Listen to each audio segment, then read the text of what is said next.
பாண்டியன் ஸ்டோர்ஸோட இன்னைக்கு எபிசோடில் அரசி குமரல் வீட்டில் அவங்க அம்மா பெரியம்மா அவங்க பாட்டி எல்லார்கிட்டேயும் அவங்க கல்யாணம் எப்படி நடந்தது, ஏன் கல்யாணம் பண்ணிக்கிட்டாங்க அப்படிங்கிறத பற்றி கதை கதையாக எடுத்து விட்டுட்டு இருக்காங்க. குமரவேலுக்கு ஒன்றுமே புரியலை.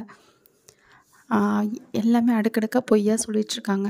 குமரவேல் இது பண்ணதாகவும் இது சொன்னதாகவும் அதனால தான் கல்யாணம் பண்ணிக்கிட்டதாகவும் அப்படின்னு சொல்லி. இதுக்கு நடுவில் பாண்டியன் வந்து ட்ரிங்க் பண்ணிவிட்டு ரொம்ப சோகமாக அவரோட வீட்டுக்கு வந்து வராரு. அரசு இந்த மாதிரி பண்ணிட்டாங்கன்னு சொல்லி அவர் ரொம்பவே வந்து மன உடைஞ்சு போயிட்டார். அதுக்கப்புறம் அவங்க வீட்டில் வந்து அவங்க அம்மா அரசியோட அம்மா வந்து ரொம்ப அழுகுறாங்க. எல்லாருமே ரொம்பவே ஃபீல் பண்ணுறாங்க.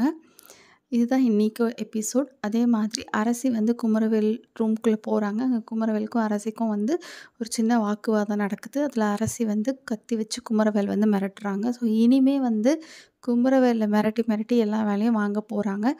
இந்த வீட்டையும் அந்த வீட்டையும் அரசி வந்து ஒன்றா சேர்க்கறதுக்கு என்னெல்லாம் பண்ண முடியுமோ அதெல்லாம் தான் சீரியலில் இன்ட்ரெஸ்டிங்காக கொண்டு போகிறாங்கன்னு நினைக்கிறேன்.